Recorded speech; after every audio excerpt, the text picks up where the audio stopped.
nosotros mirando una pequeña introducción a la escatología, y allí dijimos que hay dos clases de escatología, que es la escatología individual y una escatología general.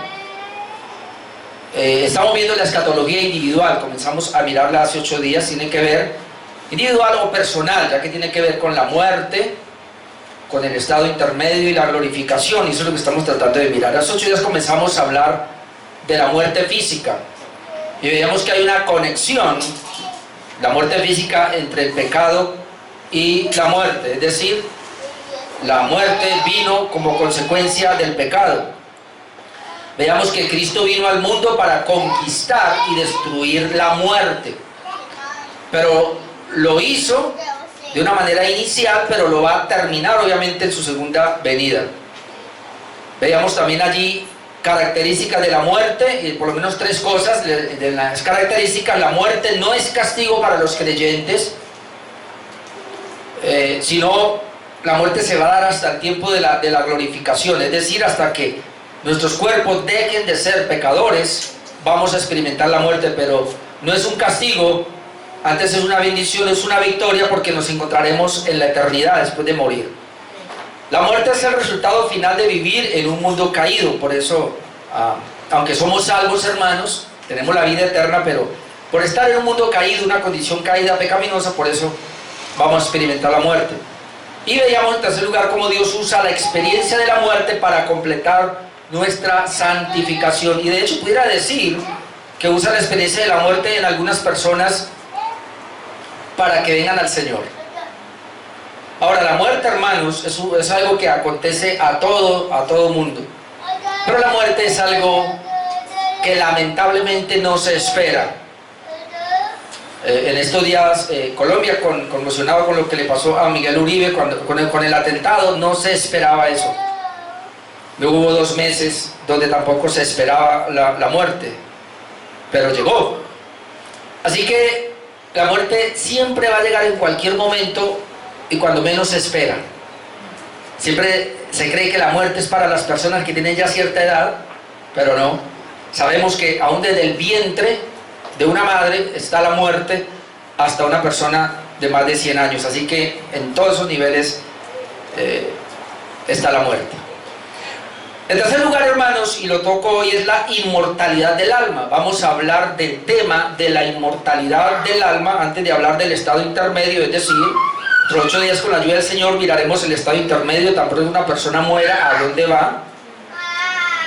Y ese estado intermedio lo vamos a mirar, hermano, en el sentido de que todavía nosotros necesitamos la resurrección. Luego veremos la resurrección para poder tener allá una definitiva morada, sea en el infierno o sea en el cielo, o mejor dicho en el reino de Dios, tanto en el cielo como en la tierra, como lo vemos en el libro de Apocalipsis.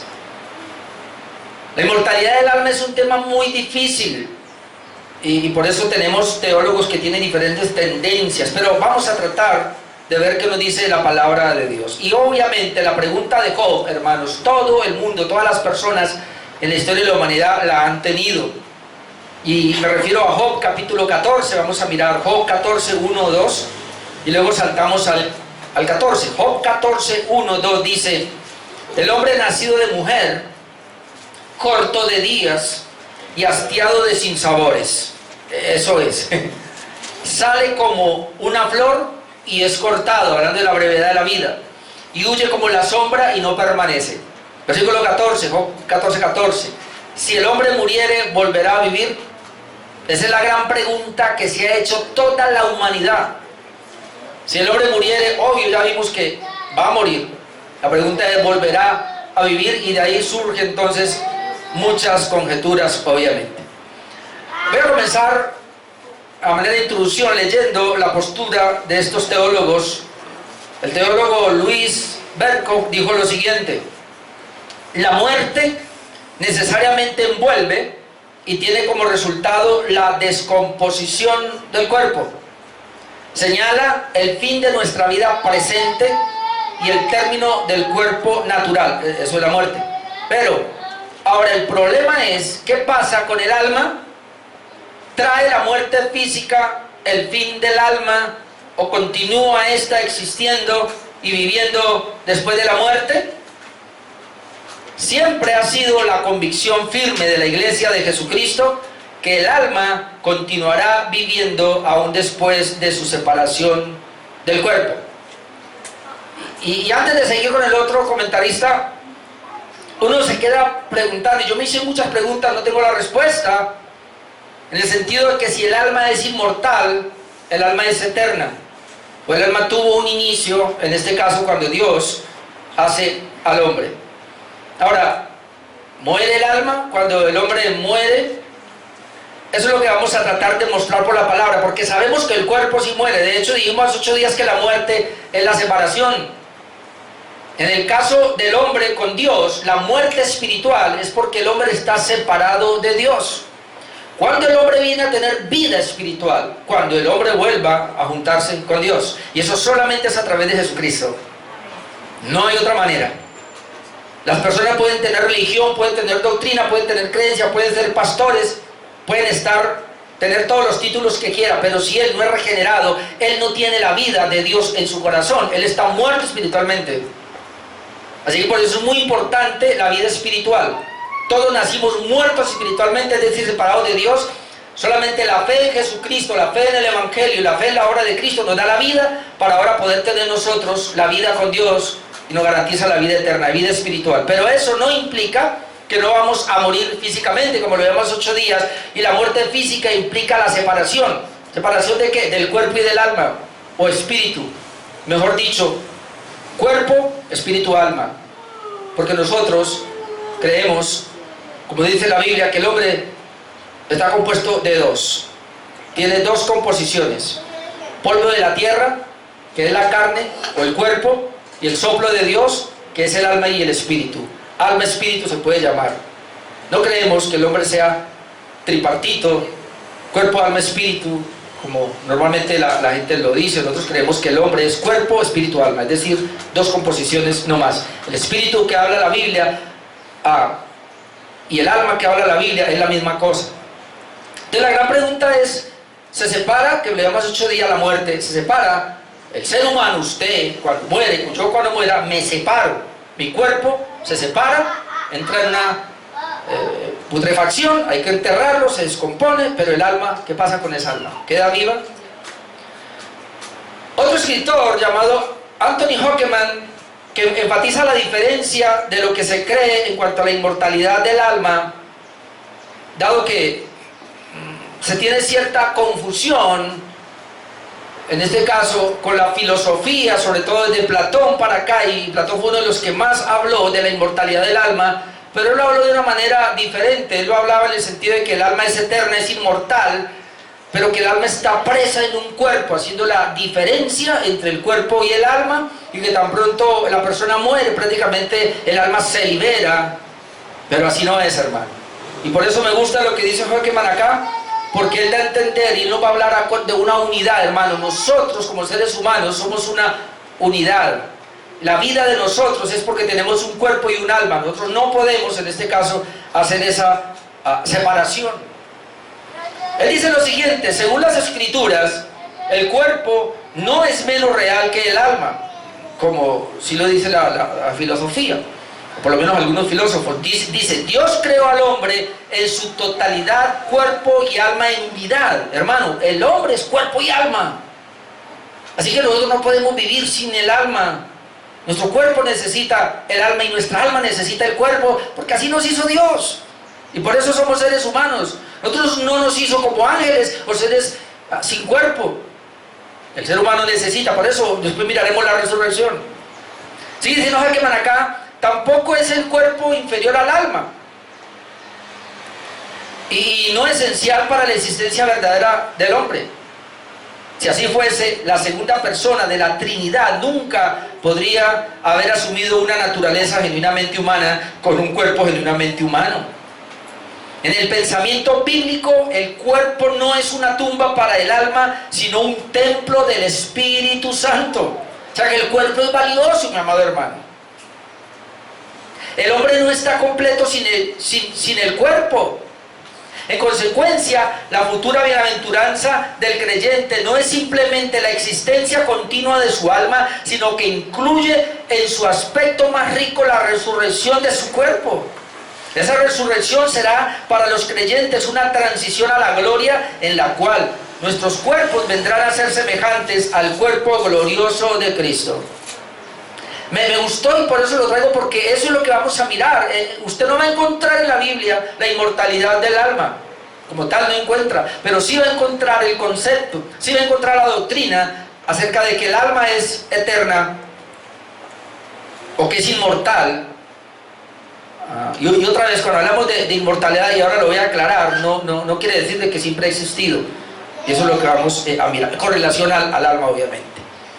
Francisco de la Cueva dijo lo siguiente: es cierto que la Biblia no dice explícitamente el alma humana es inmortal, eso no lo encontramos en la Biblia, pero la sobreentiende al declarar eterno el castigo de los malvados, como eterna será la vida para los justos. Entonces, esa terminología de la eternidad, algo claro para nosotros: Cristo vino a darnos vida y vida en abundancia, o Cristo vino a darnos vida eterna, implica entonces, en este caso, la inmortalidad del alma, que no va a morir.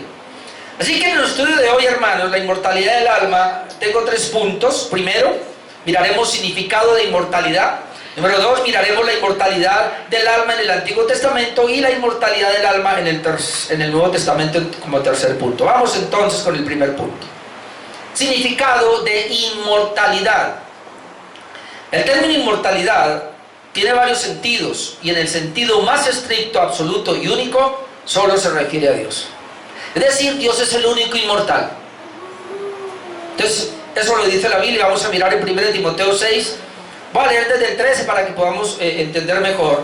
1 Timoteo capítulo 6, verso 13, dice: te mando delante de Dios. Ahí está Dios.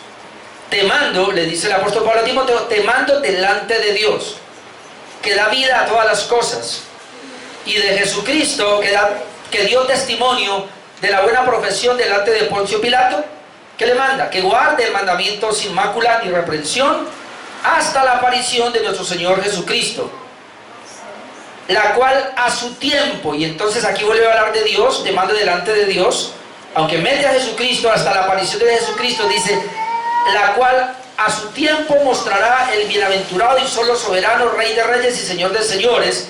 Y ahí está hablando del Padre, de Dios, el único que tiene inmortalidad. ¿Vio? La Biblia es muy específica para decir que Dios, obviamente Jesucristo, el Espíritu Santo, porque son la misma, la deidad, es el único que tiene inmortalidad, que habita en luz inaccesible, a quien ninguno de los hombres ha visto. O sea, no puede hablar aquí de Cristo, porque a Cristo sí se le vio, a quien ninguno de los hombres ha visto ni puede ver. Nosotros sí podemos ver a Jesús. ¿Pero por qué? Porque Él tiene un cuerpo, porque Él asumió un cuerpo, por eso lo podemos ver. Pero Dios es espíritu, así que no lo vamos a ver a Él. Pero es el único que tiene inmortalidad. El hombre no puede ver, al cual sea la honra, el imperio sempiterno. Amén. Ese es nuestro Dios. Entonces el único que tiene inmortalidad, según la palabra de Dios acá, claramente es Dios. Dios es el único entonces que posee una inmortalidad como una posesión original, eterna y necesaria. Cualquier inmortalidad entonces que se atribuya a alguna de sus criaturas, en este caso como al alma del hombre, es conferida por Él. Pero ella tiene un principio. Inmortalidad, hablando del alma, ¿qué es lo que vamos a mirar? La inmortalidad del alma es que ella no va a morir. Ella no puede morir, a eso nos referimos, pero ella tuvo un principio. Y entonces ahí es donde podemos nosotros ver algunos pasajes que nos van a ayudar. Por lo menos Apocalipsis 21:14 dice, ya lo habíamos visto cuando terminamos el estudio de Apocalipsis, pero 21:14, hablando de la Nueva Jerusalén, dice, allí, los que van a estar allí, enjugará Dios toda lágrima de los ojos de ellos, y ya no habrá muerte. Ese es el énfasis, no habrá muerte. Las personas que van a estar allí, y otra vez, no piensen que ellos están separados de su cuerpo. Los que vamos a estar en la eternidad, hay una resurrección que en 15 días la miraremos, tienen que unirse. Ese cuerpo que se enterró, ese cuerpo así se haya dañado, deteriorado, aquí no importa si se lo comió un tiburón, aquí no importa si cogieron la ceniza y la regaron Aquí no importa si se convirtió en tierra y los gusanos se lo comieron. Aquí no importa, hermano. Dios tiene todo el poder, y eso lo vamos a ver después, para resucitar a esa persona. Ojo, resurrección de impíos y de creyentes. Y entonces, cuando veamos dentro de 8 días el estado intermedio, de donde ellos estén, van a venir a ese cuerpo, porque ahí van a tener eternidad, sea en el infierno o sea en el cielo. Todos los seres humanos tenemos esa eternidad, pero no es desnudos, necesitamos el cuerpo. Y otra vez, el ser humano fue hecho así, y el ser humano necesita estar así. Estar desnudos en el sentido de la muerte, y no sabemos cómo será eso, pero nos falta algo. Sí, nosotros no somos. Hay que mirar eso. Por eso aquí a ellos les dice que ya no habrá muerte. En 1 Corintios 15, lo que leíamos ahora con el hermano Jason, versículos 53 y 54, dice: porque es necesario, es una necesidad, que esto corruptible, está hablando del cuerpo que se corrompe, se vista de incorrupción, algo que no se corrompe. Y esto mortal, otra vez está hablando del cuerpo, se vista de inmortalidad. Note que ahí está hablando de la inmortalidad del cuerpo, obviamente que va a ser transformado en la resurrección, pero ahí recibe su alma, que es inmortal. Así que el cuerpo y el alma pasan a ser inmortales a partir de ahí. Y cuando esto corruptible, otra vez, algo que se corrompe, se haya vestido de incorrupción, y esto mortal se haya vestido de inmortalidad, otra vez. Es decir, hermanos, la muerte del cuerpo va a ocurrir una sola vez, pero luego hay una resurrección, y a partir de ahí hay una inmortalidad.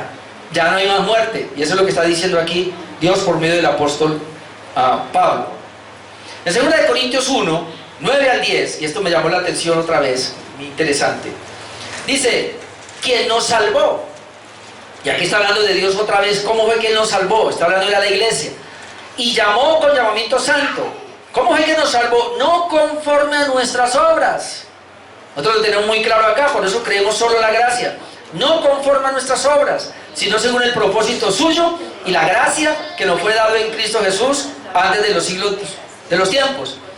Pero que ahora, este pasaje lo vamos a tener en cuenta, pero que ahora ha sido manifestada.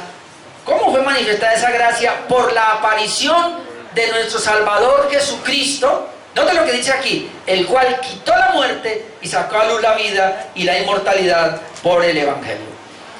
Este versículo, hermanos, nosotros lo entendemos de esta manera. Cuando Cristo viene y nos salva, Él quita la muerte, ¿verdad? Primero, como ya dijimos, la muerte espiritual, ahora somos hijos de Dios. Pero también quita la muerte eterna, es decir, ya no vamos a estar condenados, separados de Dios, sino que estamos unidos a Dios. Pero dice que además sacó a luz la vida y la inmortalidad por el Evangelio. Entonces uno ve aquí la inmortalidad. ¿Cómo la sacó? Por el Evangelio. ¿Cómo la trajo? Por la nueva vida. ¿Cómo entendemos que sacó la inmortalidad?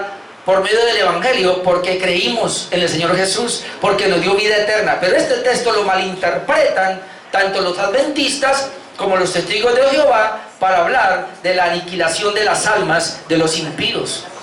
Ellos dicen que los no creyentes, o los que no son de ellos, que se llaman inconversos o impíos, que ellos van a morir, pero ellos, su vida será aniquilada totalmente. Que porque dice acá que solamente la inmortalidad es a través del Evangelio. O sea, lo malinterpretan. Si usted lo lee rapidito y él viene y lo convence con ese texto, usted se va a casar con el pensamiento de ellos. Pero eso no es lo que está diciendo.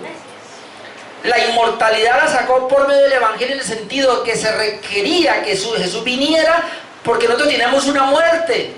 Y si permanecemos en esa muerte, vamos a tener la muerte eterna, que es la condenación. Cuando dice que sacó la inmortalidad por el Evangelio, está diciendo que a los creyentes nos dio vida eterna, que es estar eternamente al lado del Señor, porque la eternidad siempre ha estado. Ese que sacó la inmortalidad no es solo para creyentes o para algunas personas, es para todos. Aquí está hablando es de la nueva vida con Cristo, pero el hombre es inmortal, en el sentido de que así vaya al infierno, allá va a tener inmortalidad. Él no va a morir.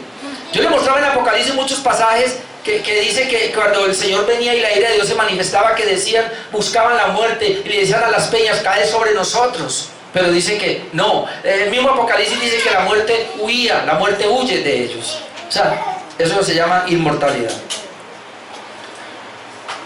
Bien, espero entonces que tengamos ese concepto claro, hermanos. La inmortalidad del alma, aunque se habla de esa manera, tenemos que involucrar el cuerpo. Si el alma es inmortal, el cuerpo es inmortal. Y vamos a estar todo el tiempo. Usted nunca se imagine que usted va a estar solamente como un alma, como un espíritu en la presencia del Señor. Necesitamos el cuerpo, porque eso es lo que somos nosotros. Nosotros somos hechos de polvo de la tierra y del soplo de Dios. Y eso es lo que vamos a comenzar a mirar. La inmortalidad entonces, número 2, la inmortalidad del alma en el Antiguo Testamento. Sería mi segundo punto. Aunque la revelación de Dios, hermanos, en las Escrituras es progresiva, y con la venida de Cristo se mostró un concepto mucho más amplio de la inmortalidad del alma, eso no indica que el Antiguo Testamento no hable de ella. Encontramos conceptos de la vida después de la muerte, hablando en ese término de la inmortalidad, en el Antiguo Testamento. Vamos a comenzar por Génesis 1:26. Dice: entonces dijo Dios, hagamos al hombre, y aquí está hablando la bendita Trinidad, Padre, Hijo y Espíritu Santo. Entonces dijo Dios, es decir, el Elohim aquí, que es Dios Trino, dijo Dios, hagamos al hombre.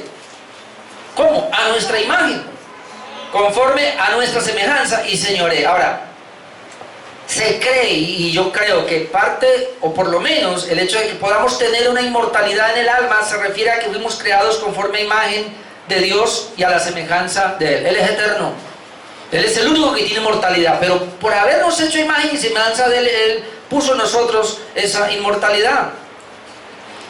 Eclesiastés 3:11, miremoslo con este, y dice lo siguiente: todo lo hizo hermoso en su tiempo, está hablando de Dios, y ha puesto eternidad en el corazón de ellos. ¿Se da cuenta? Y está hablando otra vez de la creación. Cuando Dios hizo al hombre, todo lo hizo perfecto, incluido el hombre, y luego dice, y ha puesto eternidad en el corazón de ellos, sin que alcance el hombre a entender la obra que ha hecho Dios desde el principio hasta el fin.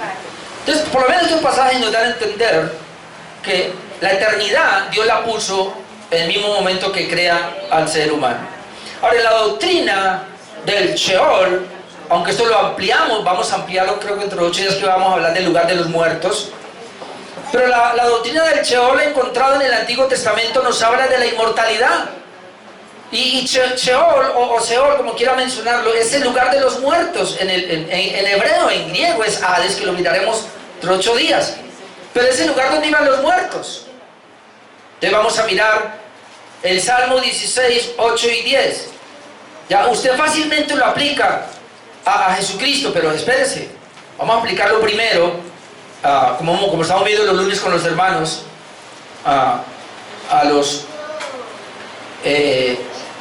originales, los receptores originales.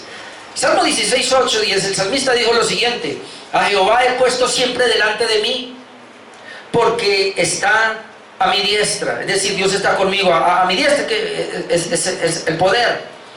No seré conmovido, se alegró por tanto mi corazón y se gozó mi alma. Mi carne también reposará confiadamente, porque no dejarás mi alma en el Seol, ni permitirás que tu santo vea corrupción. Esto lo está diciendo el salmista para él, y lo está aplicando a su propia vida. Pero recuerde, es un texto de doble referencia. En el Sermón del Monte de Pedro, él también, hablando de la resurrección de Cristo, dijo, porque así está escrito. Se escribió de Jesús, porque no dejarás mi alma en el Seol y permitirás que tu santo vea corrupción. Entonces, para el salmista está hablando de que él va a morir, pero Dios no lo va a dejar en el Seol, sino que lo va a resucitar. Pero para Cristo está hablando que él nunca hubo corrupción en él, y por eso, aunque él muere, pero nunca permitió que él viera corrupción. ¿Ve la diferencia? Pero es el mismo pasaje que nos habla entonces de que para el salmista o para todas las personas, Dios no nos va a dejar eternamente en el lugar de los muertos. Salmo 49, 14, 15. Podemos ver también una expresión parecida. Dice, como a rebaños que son conducidos al Seol. Pues aquí está hablando de los hombres, y así todos son conducidos al Seol. Otra vez, ¿qué es Seol aquí? Lugar de los muertos, morada de los muertos. Aunque luego vamos a ver otro significado más fuerte que tiene que ver con el infierno, pero inicialmente es Seol, lugar de los muertos. La muerte dice que los pastoreará cuando ellos van allá y son conducidos allá. Y los rectos enseñarán de ellos por la mañana, y se consumirá su buen parecer. Y el Seol será su morada. Pero Dios redimirá mi vida del poder del Seol, porque Él me tomará consigo. ¿Vio en la expresión? Aunque todos los hombres sean llevados al Seol, de alguna manera, como las ovejas, hermano, y tal vez se refiere a la muerte que llega inesperada. Otra vez tú y yo estamos aquí contentos, felices, usted no tiene ni guardaespaldas ni nada, usted sale confiado a la calle, pero allí una bala perdida, un accidente le puede culminar la vida ahí y será arrastrado, hermanos, al Seol. Pero entonces él dice aquí, pero Dios redimirá mi vida del poder del Seol. Y eso está hablando de la eternidad. Entonces al hablar de que Él va a ser redimido, va a ser resucitado, va a ser levantado, está hablando de la inmortalidad del alma. Recuerde que estamos tomando un completo, no solamente una parte. También el Antiguo Testamento nos habla de la inmortalidad del alma o del hombre en la consulta por los muertos, aunque no me voy a meter en ese tema. Pero lo que quiero mostrar acá es que, hermanos, el consultar a los muertos no es imposible. La Biblia da a entender que es posible consultar a los muertos. Por eso no me voy a meter en el tema, pero no quiero hablar de eso, sino solamente de que eso es prohibido por Dios. Y en ese consultar a los muertos uno puede ver que hay inmortalidad. Es decir, que cuando una persona muere y no acaba todo. Por eso en Levítico 20:27 hay una prohibición, y dice Levítico 20:27, y el hombre o la mujer que evocare espíritus de muertos o se entregase a la adivinación, ha de morir, será apedreado, su sangre será sobre ello. Es decir, Dios prohíbe consultar a los muertos, porque esas naciones consultaban a los muertos.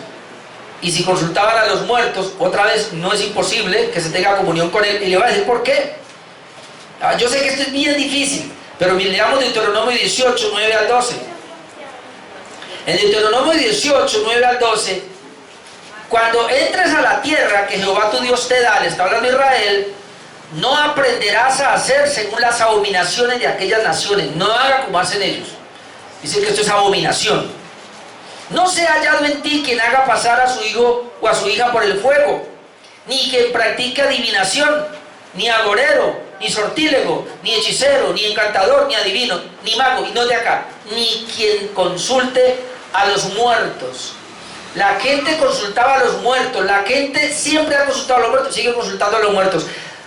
Yo no sé si le puedan contestar, probablemente que no. No sabemos, eso es algo que está entre nosotros, que no se sabe. Pero la gente si lo consultaba era por algo. ¿Y por qué el Señor lo prohíbe? Porque la prohibición, porque es abominación para Jehová cualquiera que hace estas cosas. Cualquiera que consulta a los muertos es abominación para el Señor. Por eso vuelvo y digo, Dios lo prohíbe en la Escritura, mas no quiere decir de que es imposible hacerlo. Por estas abominaciones Jehová tu Dios echa estas naciones delante de ti. Y no lo traigo a colación porque no quiero entrar en eso, pero de alguna manera Saúl consultó con un muerto llamado Samuel. No sabemos si fue, cómo le contestó, eso es un misterio, pero lo que quiero dar a entender aquí no es tanto eso, sino que el hecho de que haya esta posibilidad, o sí, que Dios prohíba, es porque entonces se está hablando de que después de la muerte hay vida. Eso es lo que quiero mostrar. Se habla de alguna manera de que con la muerte no se acaba todo, sino que hay una vida después. También en la doctrina de la resurrección de los muertos, que eso está obviamente tanto en el Antiguo Pacto como en el Nuevo, pero vamos a mirar cómo lo ve el Antiguo Pacto. Hermano, aquí hay muchos textos, pero eso lo vamos a mirar después. En Daniel 12:2 leemos lo siguiente: y muchos de los que duermen en el polvo de la tierra serán despertados. Aquí está hablando de inmortalidad. Muchos de los que duermen, la palabra duerme ahí habla de la muerte. Muchas veces la muerte se ha tomado como un sueño, pero realmente aquí está hablando de la muerte. Muchos de los que han muerto y dicen que están en el polvo de la tierra serán despertados. Esto lo miraremos después, pero unos para vida y otros para vergüenza, confusión perpetua. Así que la eternidad del alma, aquí la estamos viendo ya en el Antiguo Testamento, que no solamente es para justos, como algunos creen, como dicen los testigos de Jehová, los adventistas, sino que es para todo el mundo, para todas las personas. Hay resurrección de muertos tanto para vivos, tanto para gente impíos como para gente creyente. Mateo 22:31. Jesús dice, pero respecto a la resurrección de los muertos, ¿no habéis leído Mire que lo manda atrás el Señor. ¿No habéis leído el antiguo pacto? Lo que os fue dicho por Dios cuando dijo, esto me gustó, ¿qué dijo? Yo soy el Dios de Abraham, soy el Dios de Jacob, perdón, de Isaac y el Dios de Jacob. Y luego él dice, porque Dios no es Dios de muertos, sino de vivos. Ahora, piense, mi amado hermano, lo que está diciendo. Jesús está diciendo, mira, cuando Dios dice, yo soy el Dios de Abraham, Abraham está muerto. Yo soy el de Isaac, Isaac murió. Yo soy el Dios de Jacob, Jacob murió. Y Jesús dice, ¿cómo Dios puede decir que es Dios de ellos? Dios no es Dios de muertos. Así que entonces ellos están vivos. Ellos no están muertos. Y eso es lo que creemos nosotros. Y está hablando de la inmortalidad del alma.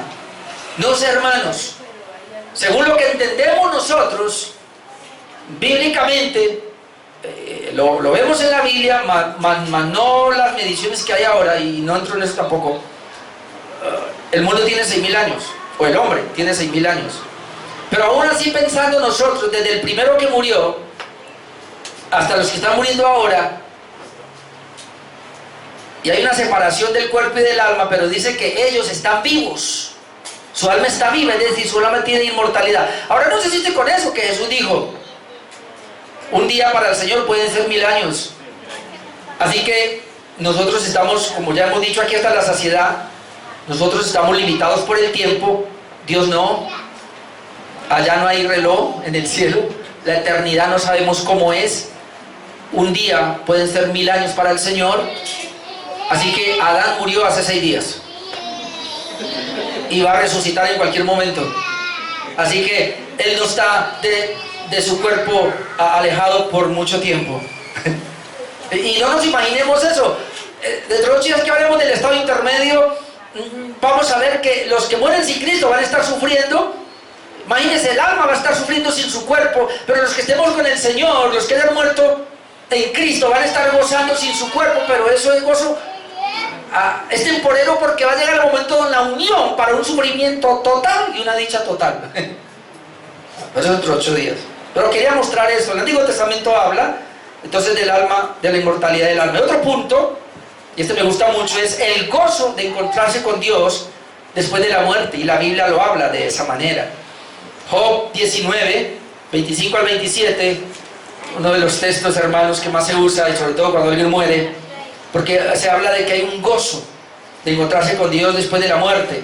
Job 19, 25, miren lo que dice Job: yo sé que mi Redentor vive, el que me va a redimir vive, yo sé que Él vive, dice, y al fin se levantará sobre el polvo. Y obviamente está hablando acá de ese cumplimiento mesiánico.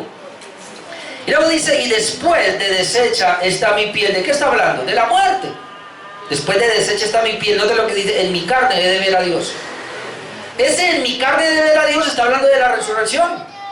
Después de que me entierren, es decir, de que me muera y esta carne sea deshecha, en mi carne voy a ver a Dios. Y luego dice: al cual veré por mí mismo, y mis ojos lo verán y no otro, aunque mi corazón aquí desfallece dentro de mí.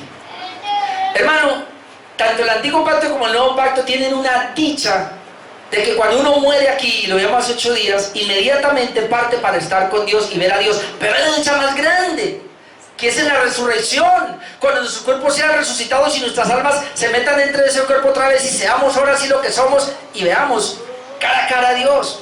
Obviamente aquí está hablando de Jesús, le veremos tal como Él es. Siempre me preguntan: ¿veremos al Espíritu Santo? Hermano, no sé. ¿Veremos al Padre? No sé. Yo sé que veremos a Jesús. Dice la Biblia que lo veremos tal como Él es, pero lo demás no sé. Posiblemente no. y el Salmo 16, 8 al 11, que lo veíamos hace 8 días, pero lo voy a traer otra vez para que lo miremos todo en cuanto a esa dicha, porque dije que aquí muchas veces está mal intencionado. O estos apóstoles de hoy, los profetas, o estos ungidos de hoy, les gusta este pasaje.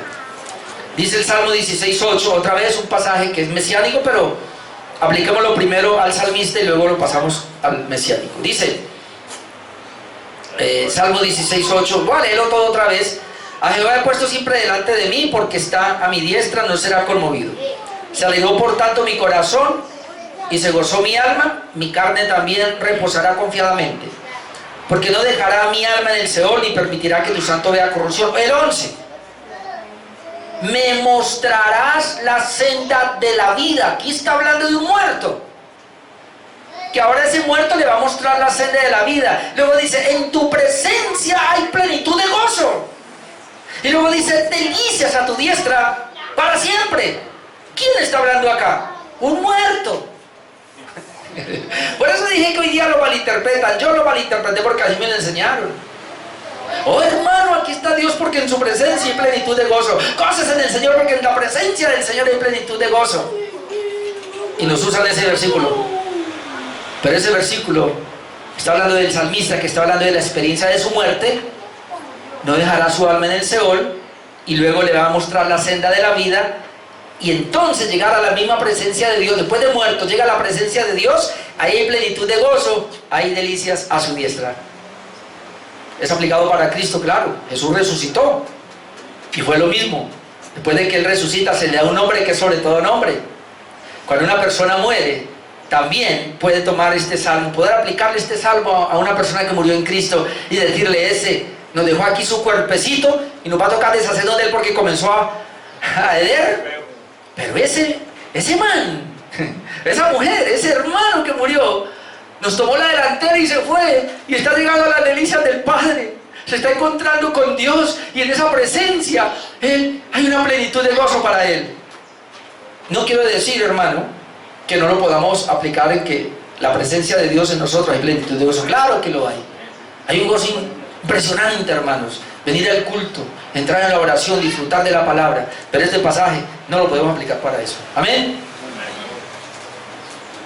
Otra vez, mis hermanos que están conmigo los lunes en Zoom mirando todo esto, ahí está el texto aplicado en su contexto. Ese es el texto aplicado en su contexto. Ahí está. Aunque algunos no siguieron conmigo los lunes y me tocó sacarlos, pero para la próxima los entramos. Número 3, la inmortalidad del alma en el Nuevo Testamento. Bueno, ya teniendo esas bases del Antiguo Pacto, el Nuevo Testamento obviamente no hay que ir mucho allá, pero vamos a mirar, porque el Nuevo Testamento es mucho más claro. El concepto de la inmortalidad del alma es mucho más amplio. Y otra vez, la palabra inmortalidad del alma como tal no la encontramos el concepto. Entonces el Nuevo Testamento enseña con claridad la existencia del alma después de la muerte, y a eso se le llama inmortalidad. Entonces, ¿cómo entendemos la inmortalidad del alma? Que ella va a existir, sigue existiendo después de la muerte. Se refiere más que todo a eso, que cuando una persona muere, es decir, ella se separa el cuerpo de su alma, esa alma, el cuerpo muere porque se descompone, se deshace, se aniquila. Pero el alma no, el alma sigue, es decir, usted sigue intacto, pero no tiene un cuerpo, le falta, hermano, entrar en ese cuerpo, pero esa alma sigue intacta. Otra vez, tanto para impíos como para creyentes. Por eso entre los 8 días prepárese, porque vamos a mirar a dónde van, el estado intermedio. Comencemos con Mateo 10:28, y aquí está Jesús. Y Él dice, no temáis a los que matan el cuerpo, mas el alma no pueden matar. Ya. A nosotros nos pueden matar aquí, pueden matar el cuerpo, pero el alma no la pueden matar. ¿Vio? No temáis a los que matan el cuerpo, pero el alma no pueden matar. Temed también aquel que puede destruir el alma y el cuerpo en el infierno. ¡Ay, caen los testigos de Jehová! ¡Caen los adventistas! ¿Se dio cuenta? Dios va a destruir el alma y el cuerpo en el infierno. Aniquilación de las almas. No. La palabra destruir aquí no es aniquilación de las almas, es sufrimiento. Otra vez, hay que mirar todo el contexto de la Biblia para llegar a estas conclusiones. En Juan 5:28-29, Jesús también dijo lo siguiente: no os maravilléis de esto, porque vendrá hora cuando todos los que estén en los sepulcros oirán su voz. Es decir, todos son todos. Tenemos el ejemplo de Lázaro. Cuando Dios llama a Lázaro, ¡Lázaro!, él escuchó la voz y salió. ¿Cómo será la resurrección, hermanos? Va a ser lo mismo. Por eso no importa cómo hemos muerto, cómo hayamos muerto, dónde, cómo. Eso no importa. Cuando escuchemos esa voz, los que hayan muerto, si es que nos toca a nosotros, es la que nos toque el rapto, hermanos, o lo mejor el arrebatamiento. Eso lo voy a hablar más adelante también, obviamente. ¿Qué va a pasar? Dice que llegará la hora cuando todos los que están en los sepulcros oirán su voz, y los que hicieron lo bueno saldrán a resurrección de vida. Mas los que hicieron lo malo se aniquilarán. Ah, no. Saldrán a resurrección de condenación. ¿Qué hacen los testigos con esto? ¿Qué hacen los adventistas con esto? Va a haber resurrección de buenos y de malos, es decir, de creyentes e impíos. Y unos resucitan, eso lo hablaré en la resurrección obviamente, que no es el tema ahora, pero unos resucitan para vida, la vida que recibieron acá obviamente, y los otros para condenación, que sería la muerte eterna. Vida eterna y muerte eterna. El Nuevo Testamento enseña que el cuerpo también participará de la era futura, y Lucas 20, a 34 o 36. La hermana Cida me estaba hablando de este pasaje, que si vamos a ver a nuestro cónyuge, vamos a tener algo allá con el cónyuge en la eternidad. Lucas 20, 34, 36. Miren bien a su cónyuge, porque que si usted se muere hoy, hermanos, ya no lo va a ver como su cónyuge. Bueno, no sé. Solamente miremos lo que Jesús dijo. Lucas 20, 34. Entonces respondiendo Jesús les dijo a los que decían, le pusieron ahí una situación al Señor. Él les dijo, mire, los hijos de este siglo se casan y se dan en casamiento. ¿Se acuerdan cuando comenzamos la introducción que se habla de este siglo y del siglo venidero? Entonces los hijos de este siglo, estamos en él, se casan, se dan en casamiento. Más los que fueren tenidos por dignos de alcanzar aquel siglo, es decir, el venidero, y la resurrección de entre los muertos. ¿Cuándo es el siglo venidero? En la resurrección de los muertos, está muy claro. Ni se casan, ni se dan en casamiento, porque no pueden ya más morir. Porque no pueden ya más morir. Pues son iguales a los ángeles y son hijos de Dios al ser hijos de la resurrección.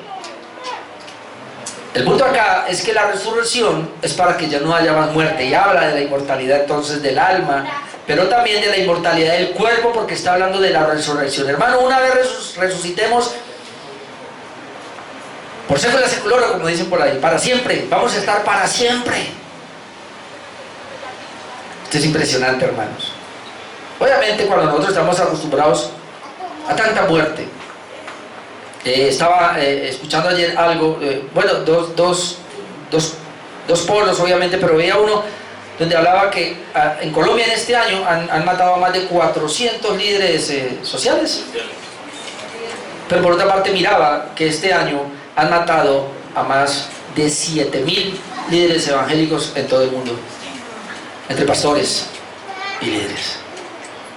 Yo decía a mi esposa, 7.000, ese número es grande, de pastores y de líderes en el mundo entero. Esos son hijos de la resurrección, los que murieron en Cristo. Segunda de Corintios 5, del 1 al 4. Hablando de este mismo punto, nuestro cuerpo va a ser resucitado. Segunda de Corintios 5, del 1 al 4, dice, porque sabemos que si nuestra morada terrestre, ¿cómo se le llama el cuerpo? Morada terrestre. Y luego dice, este cuerpo, este tabernáculo, lo llama tabernáculo, se deshiciere. Note lo que dice el apóstol Pablo, tenemos de Dios un edificio, o sea, es el mismo pero transformado, pero dice, tenemos de Dios un edificio, una casa no hecha de manos, eterna en los cielos. Nuestra casa será eterna en los cielos. Y luego dice, y por eso también gemimos, deseando ser revestidos de aquella nuestra habitación celestial. Es decir, Pablo no ve el hecho de salirse de esa casa, es decir, de la muerte. Cuando llegue la muerte vamos a anhelar, porque dice, deseamos ser revestidos de aquella nuestra habitación celestial, pues así seremos hallados vestidos y no desnudos. Porque asimismo los que estamos en este tabernáculo gemimos con angustia, porque no quisiéramos ser desnudados sino revestidos para que lo mortal sea absorbido por la vida.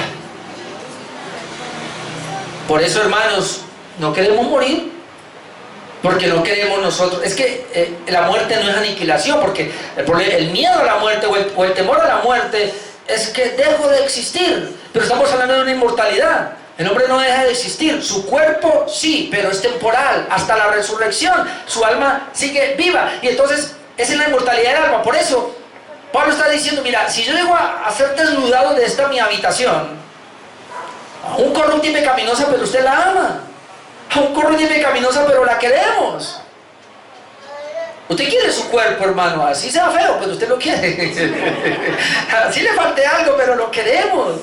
Pues Dios nos lo dio y lo aceptamos. Y tranquilo que ese mismo lo va a tener en la eternidad. Pero entonces Pablo dice, mira, si me separo, yo ahora comienzo a anhelar el volver a tomarlo. Porque tengo una morada celestial, un tabernáculo que Dios ha preparado. Es bien interesante. Así que, hermanos, todo esto nos habla de la inmortalidad del alma. Otro punto, el Nuevo Testamento enseña que estaremos en plena comunión con Dios en la eternidad. Y otra vez vuelve a hablar de ese gozo. Y esto es bien interesante, de ese gozo que vamos a tener, como lo veíamos en el Antiguo Pacto, también lo vemos en el Nuevo Pacto. Estas palabras me fascinan. Filipenses 3, 20, 21. Hay muchos pasajes, pero déjenme solamente estos dos para terminar. Filipenses 3, 20, 21.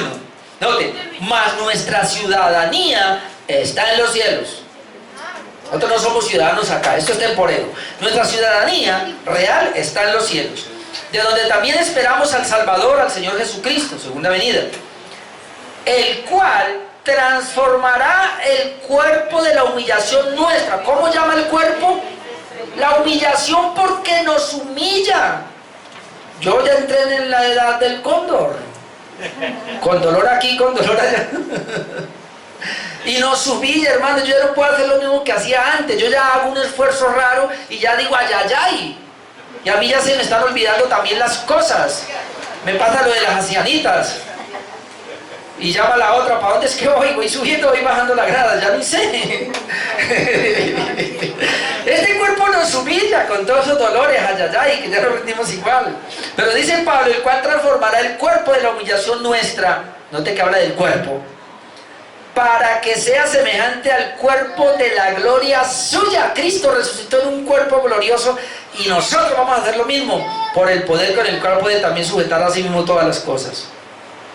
Y mire este, Filipenses 1, 19 al 24.